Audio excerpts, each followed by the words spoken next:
right, my friends, welcome back to the Limitless Women podcast. Today, I'm really excited to introduce you to a good friend of mine, Tamar Hermes. And Tamar, you and I have been friends for a while. I was trying to figure out exactly what the year was when we were talking the other day on the phone.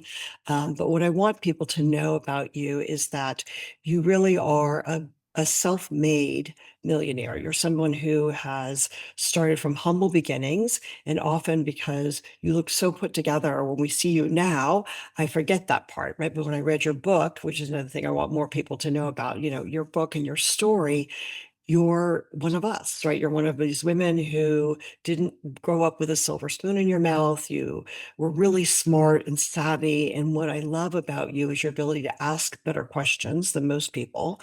You lean in with a wild curiosity. And I think that's probably been part of your superpowers as an investor and as a leader and as a woman and as a wife and as a mother. You're all these delicious things. So we have your traditional bio, but I want my audience and my girlfriends to know you as the leader and the role model that you are to me in my life.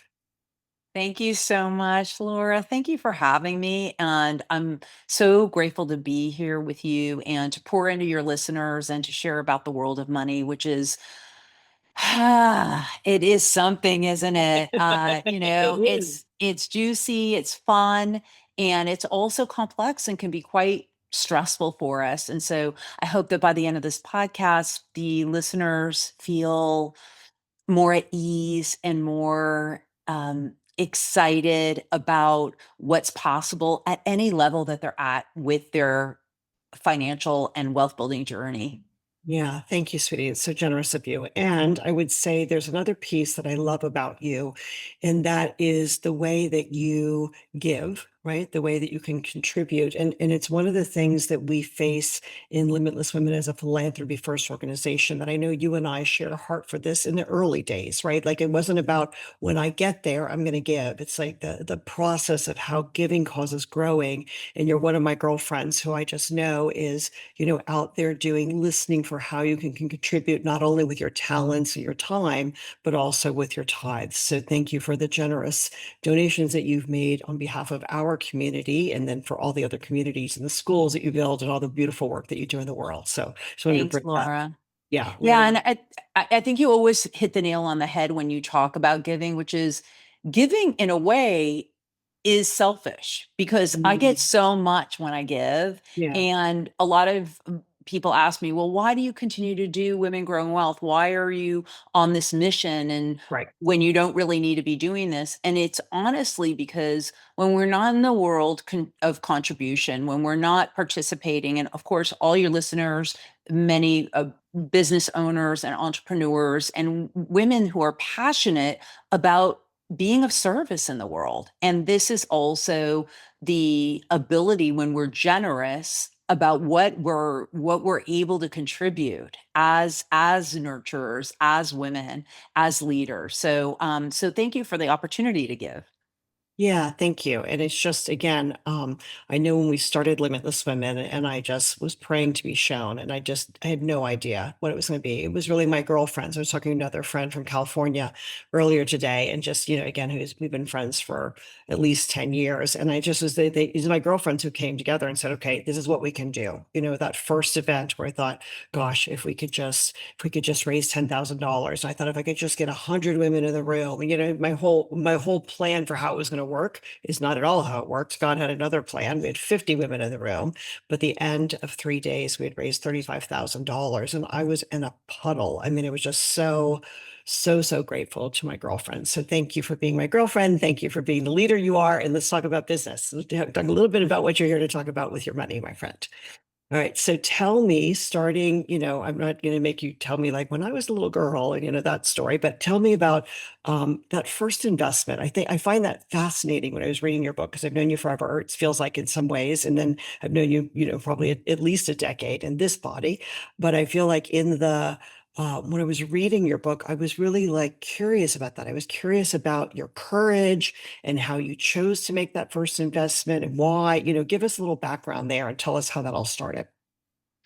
Yeah, I believe that we sum up courage when we hit a place in our lives where we just think the alternative is not an option for us. Mhm. And that was really where I was when I was an executive in television when I was 28. And I had a decent job, but I kept thinking, well, if I don't work at this job, I won't have any money coming in. And Right. I don't like this feeling. I want more freedom. So, how can I do that? And I just searched and searched and searched. And I saw there was an opportunity that if I were to buy real estate, and in this case, I bought a duplex. So I had Right. someone that could pay part of my rent because I had a tenant. Of And I course. just started thinking, if I can do this, then maybe this is a path that will work. And so when I decided to buy the property, it was really a matter of if this is going to be the life that I have, where I'm just going to have to work every day for the rest of my life in order to live the life that I want, I've got to take a chance on something I don't understand to get to somewhere else. And so that was really the journey and the risk that I took at that time. And have to say that throughout my life, I believe that I've taken really great calculated risks on investments, and sometimes I've made mistakes, and Right. sometimes things happen that we don't anticipate, and part of that is being able to be in the dance. So Mhm. yes, that courage was summed up from a place of knowing in my soul that if 20 years went by, I did not want to be in the same situation that I was at Right. that time. Yeah, you already had that figured out at such a young age. Mhm. Yeah, I and Yeah. yeah, and I think the piece that you're bringing up that is really important. It was while I was putting on my makeup for you today, I was thinking about this, about risk, right? And how risk is so interesting. When I dance in rooms with men, it's a very different conversation than when I dance in rooms with women. And so I just am fascinated by why women are so afraid often and I think it's how we're wired, right? Men are wired for action, and you're a mother of son and daughters like I am. I have two sons and a daughter, and you have one son and two daughters. I get that right? Mhm. Yeah. So boys and girls, we get the idea that, they're just wired a little bit differently.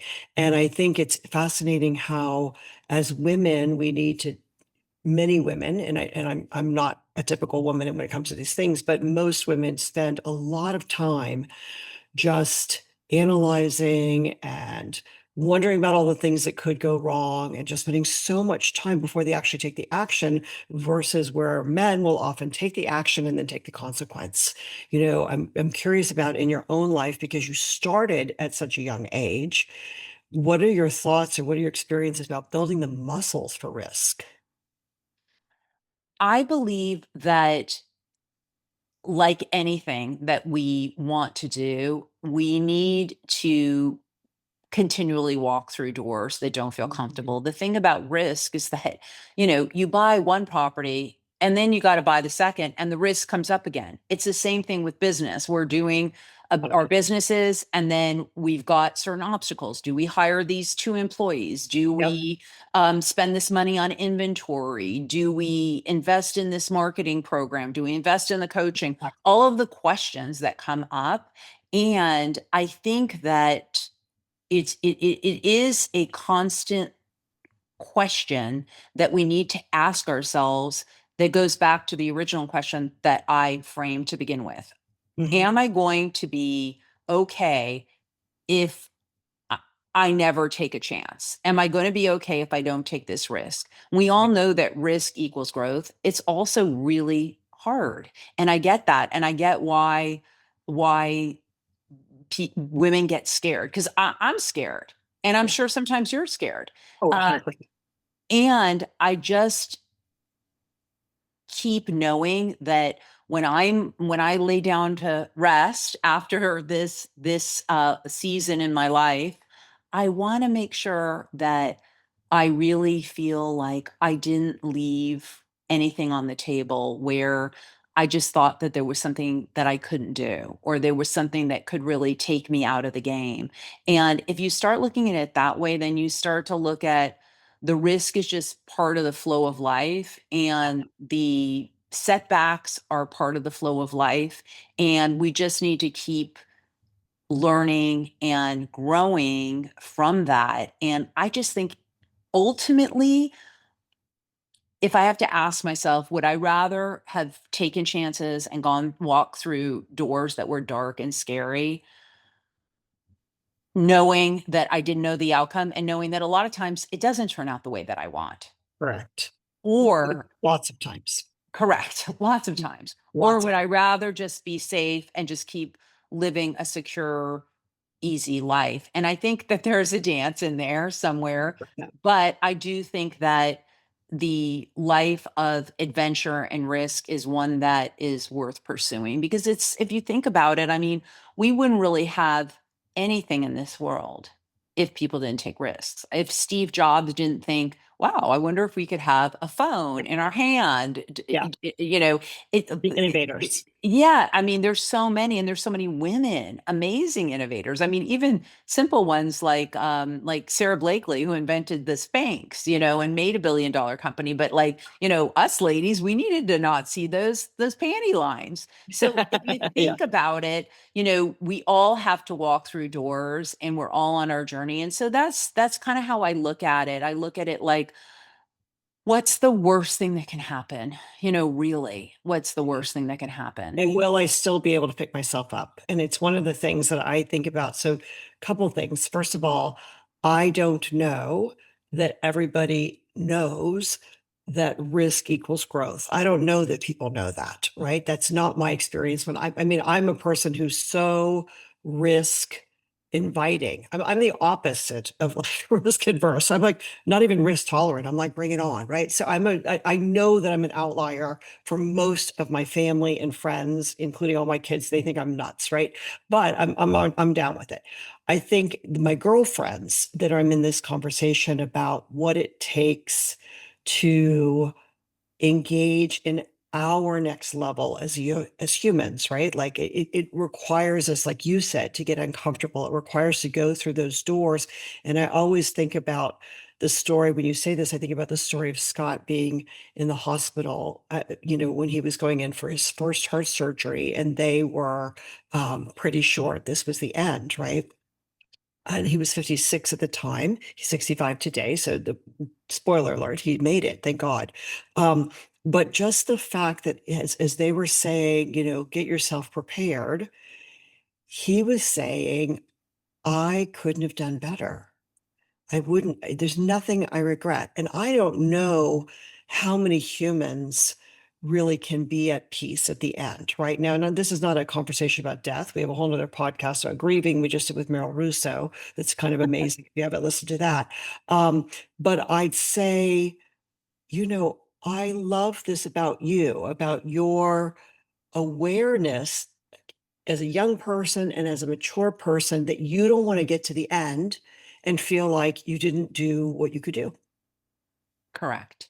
Yeah, Correct. that's cool. That's And different. sometimes, yeah, and I wanted to make sure in my life that's still going, I hope for a little while God longer, is willing. Yes, thank you, Lord. is being as courageous as I can in Yeah. terms of what I want this journey to look like for myself. And those are questions that we ask ourselves over and over. And I'm sure our listeners are thinking, gosh, yeah, I ask myself those questions. And sometimes we do take a step back, and sometimes we do pivot, and sometimes we do go forward. But the truth is, to be honorable. Today I was just having lunch with a friend, and she was talking about how can you be in flow? And I Mm. loved the question because it reminded me that even when we're building businesses or we're investing or doing anything where there's risk, what puts us into a state where we really feel like we're contributing and where we enjoy the process, and where I might look at some things that Laura does and think, oh, that looks so difficult. And I don't know that I'd want to do all of that. Like, Laura puts on, 12 events a year. And I'm thinking, I do like two I events know. and I'm I and I'm don't, but good. thank you. Right. but she's in flow. She loves the hostessing. She I loves love bringing the women together, so yeah. so it's kind of like we go back to choose your hard and don't guilt yourself out if your hard's not 12 events a year because it's not for everyone.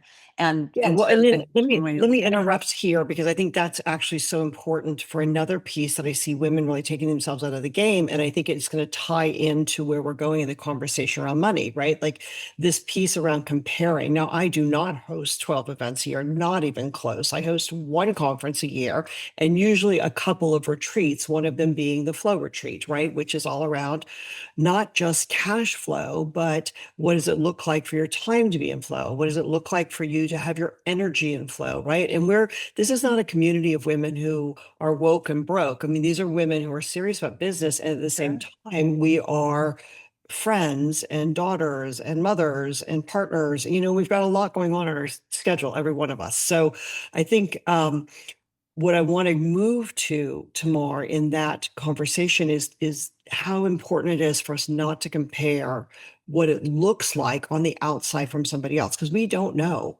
And what we really, if we want to compare anything, if we have to do the comparison game, and I would love that we never had to do it, but if we had to do it, I want us all to compare backwards. Right? It's all I have to do is look back to my first job at McDonald's when I made $4.13 an hour, I think, somewhere in that ballpark. And after 2 years of being like the best employee on the team, I was a shift manager and I was making like $4.37 an hour, right? Mhm. So when I'm trying to compare, I'm like, oh, girl, look how far you've come, right? I mean, that's kind of a cool thing with Virginia Slim's cigarette commercial when we were kids. Look how far you've come, babe, or something like that. I want you to talk a little bit about how a woman knows what's right for her when it comes to her financial decisions. Like, where should she start having awareness, right? Flow is financial literacy for women. That's what that FLOW, right? That's the whole piece, financial literacy. Where does a woman in your world start to gain the confidence and the muscles to be able to take the risks? So I always talk about what I call the enough number. And your enough number is your number that you need to be financially free. That's right. So, and I have my enough number calculator, which will be a gift that you can calculate your enough number in under 2 minutes at getyourenoughnumbernow.com. And it'll be in the notes. The point is with your enough number is that what you're doing is you're giving yourself a target. Now, you're not asking the full picture questions of like everything you want to do in your life, but you are asking, what does it cost for me to live comfortably? And what does my dream life cost me to live? And inevitably, what we find once this number's calculated is that it's generally not as high as you think it is. Exactly. So much And less than most people think. Yeah. yeah, and so that's a really important realization because most of us are running through life without a target. Yeah. And we're also kind of in a scarcity zone because we're thinking, if I can just get this much, then this can happen. Or if I can just do this, then that. Instead of thinking, okay, this is my target, and then how can I work backwards from that target, or how can I start living into that target? Because we our threshold with money, if I start saying I need $1 million, right? If I say that, but I really lean into it, then and I have that target and I know what that money is for and I have the use for it, I have my contribution buckets and all my other buckets, then it makes it a lot easier to hit that target. And so that really is the first place in terms of the blueprint to freedom that I teach to become financially free is knowing your number, then learning how to keep it. You got to know how to keep your money. That's the other thing. You make money and you get rid of all of it, then how can you grow it? How can you create that nest egg that can start working for you? Because if money comes in and money goes out, then there's no funnel to make that work. So you got to keep it. Then you got to know how to grow it. You got to know how to protect it because we have uh 70% of all wealth is lost in second generation, 90% is gone in the third generation. We don't Mm. teach these generations how to move forward with money. And a lot of people that Right. make money aren't also protecting their assets properly. So we want to look at that. And then the last one, of course, is enjoy it. You want to enjoy it. So you want to make sure that when you go on vacation, like I'm leaving for holiday to Alaska, that I actually can be at that vacation and not be Yeah. worrying about a bunch of other things. And that can happen, right? Because we always have things going on, especially, as when we're creatives and we want to be in the world and things don't work the way we want them to work necessarily. So being in the enjoyment mode is really important.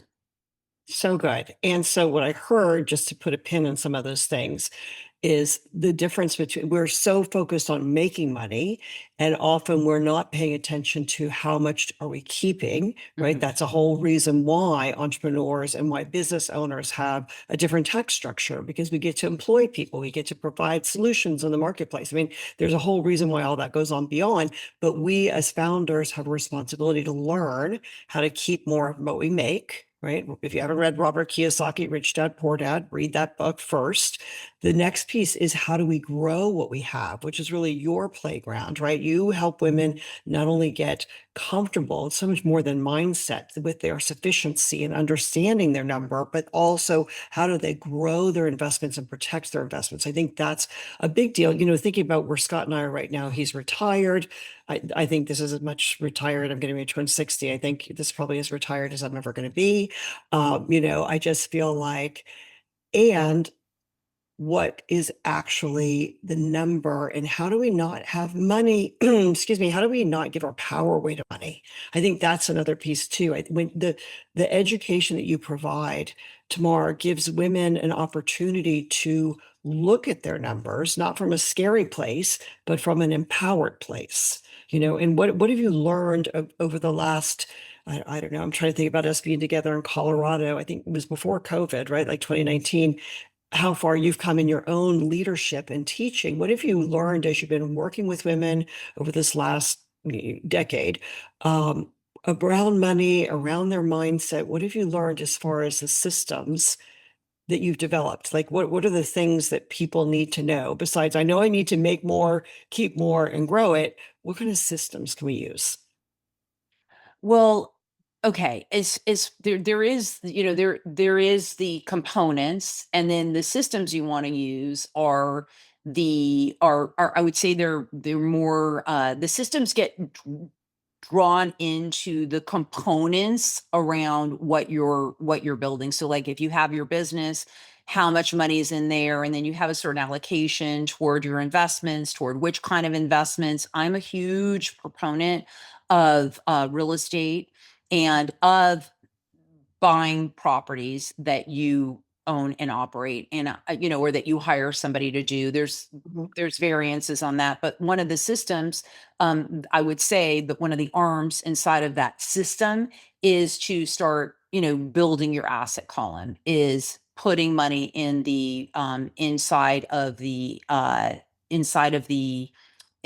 stock accounts, and also understanding the way tax works. So that's a Yeah, big one that we didn't really we touch on. could do more That's here. another, yeah, that's another component of the system. And the reason that that is because it is our most expensive business partner is what we pay in taxes. Because most of us, if you live in California, you're paying 50%. If you're a W-2, you don't have write-offs necessarily. So you're really just, your paycheck just comes back into about half of whatever you're making.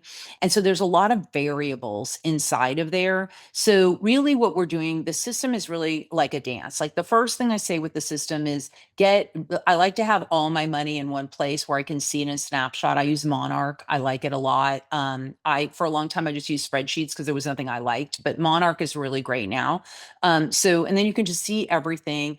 And, you really want to have, calculations and see like, okay, this is making this much for me. This is making that much. It gets, I mean, there is a devised way to look at it, but the most important thing is to understand the components of, inflation, which is going to eat away at your money, taxes, which is going to eat away at your money. And, how can you, if you mitigate taxes, let's say I'm paying 50% in taxes, but all of a sudden I'm paying 30% in taxes. Well, that's a lot more. And then my investments, that's the other bucket. So we're Yeah. looking at all of those. Well, and I think I'm going to reduce this really down to the ridiculous, just my own life, because I'm a big fan of not having to-do list and having everything that's important to me in my calendar, right? So if you open my calendar, my first appointment each day is with God. My next appointment is to look at my numbers, and that's a recurring appointment across my calendar every day. And it's not complicated, right? I love that you have a system, sounds like a dashboard that you really like, that are bringing together probably multiple accounts in different places you could look at things. At a bare minimum, you can check in with your bank account, right? If you've got an account, you can check in with that 100%. account and see what's coming in and what's going out. And I think this is the piece where we learn to make money the easy part, right? When we stop giving away our power, stop making things complicated or I'm not ready, right? So many women are like, I'm going to take myself out of the game because I'm not ready yet. You're ready for where you are right now. So learning these habits around embracing your numbers, paying attention to your numbers, that which we track grows. I want you to think about it like a plant. If you didn't water your plant, you never looked at it, it's for sure going to die, right? But if you just give it a little bit of water, and if you're like Mr. Gisborne, you're out there talking to them, the trees are growing. It's really beautiful, right? That's what he does in his retirement. Gets up and talks to his trees. That's the piece, right? Like, where's your energy going? And how are you embracing this opportunity? I think that's the other piece I'd like to say is that women who are fortunate enough to be on technology, wherever they're hearing this, are way ahead of a lot of women on the planet. So just the mere conversation that we're having is a conversation of privilege, and not from a place to feel guilty about, but to say, okay, how do I be a good steward of this time? Poverty is at an all-time low. Hunger is at an all-time low. That doesn't mean there isn't still problems. It doesn't mean there aren't still wars, but it's a really fascinating time to be alive on the planet. And how we choose to embrace this opportunity is really going to be the legacy of our future. Yeah. So I want more women to know how to work with what they have. And I feel like you have great systems around this. So we've got the calculator is one piece that you're giving us. I know you had some other things that we could access besides your book. I mean, I always want to make sure women know all the ways they can connect with you tomorrow. I feel like you offer so much goodness, and you've got your classes and you've got your retreats and you've got your masterminds. You've got a lot of different ways women can come in wherever they are. I want them to feel comfortable to know that you really can have money be the easy part when you start embracing it, right? And start working with it instead of giving your power away to it. Yeah. Absolutely, absolutely. That's a great way to look at it. And yes, the millionaire's mentality, a professional women's guide to building wealth through real estate, is the book that I wrote, and you can absolutely look at that. I will frequently, if you're on my, once you're on my mailing list, I frequently will do master classes on the blueprint to freedom, and that's a great way. I have a podcast, Women Growing Wealth. That's a great way. So there's many, many ways to access and to be in the conversation around money, I think is really important because I think that most of the time we do have a lot of components in the air, especially as we start to accumulate money. And so it's important to understand how we can compartmentalize and ground and put money in different spaces and systems and having them do different things for us while we're also recognizing that, that we are, taking in a new level of abundance and a new level um, of, uh, of energy in terms of, how much money can come in. And so, that is all part of the process of Yeah. what I'm really working with women, because what I found was that when they just learn the tactical, sometimes the mindset stuff was lost. And sometimes if you just do the mindset stuff, you don't know what to do with your money. And it really doesn't really lend itself. So that's why both components are married in. Beautiful. So we get the internal game and the external game, both. Correct. Yeah, really beautiful, sweetie. I really appreciate you making time today. I know you are on your way out, like literally getting ready to go and travel. Is there anything else you'd like to leave us with? I just so appreciate you bringing your generosity, bringing your wisdom. We'll make sure that our ladies have all the ways to connect with you. I hope you join us again at another live event tomorrow. I'd love to have you come in and lead. Tell us what else you want to wrap up with today. What I really love for women to know is that You can have the money you want. You can create as much as you want. You can feel safe with money. And this is just a matter of using yourself in such a way where you realize that you are working with the energy of money, that you are in control of the money, and that you can actually learn the tactical tools and the mindset tools to make whatever your dreams are in your life happen, and to also love where you are in the process, Yes. because we're all on different places in our journey, and it's all part of it. And I think Laura and I are both almost 60 years of overnight successes. Yeah, I think there's a lot of growing, right? It's 16, so that puts me at, like, 4 years of working history, right? You know what I mean? And all these years of entrepreneurship. But, yeah, there's that piece again of, it's your journey, it's your time. Tamara has her journey, I have my journey, and really, again, what's super powerful about our community is the way that we can support one another. So, thank you for bringing your strengths, Tamara. Thank you for bringing your wisdom. I hope you and your beloved have such a good time in Alaska. And Thank you. I'll look forward to getting my hug with you in person next time I get to see you, love. Awesome. Awesome. Thank you for having me. My pleasure. Are you a limitless woman? This is your personal invitation to learn how you can join our online community, grow through our business school, and play with us at our live events. Go to limitlesswomen.com for all the details. That's limitlesswomen.com. Thanks for joining us.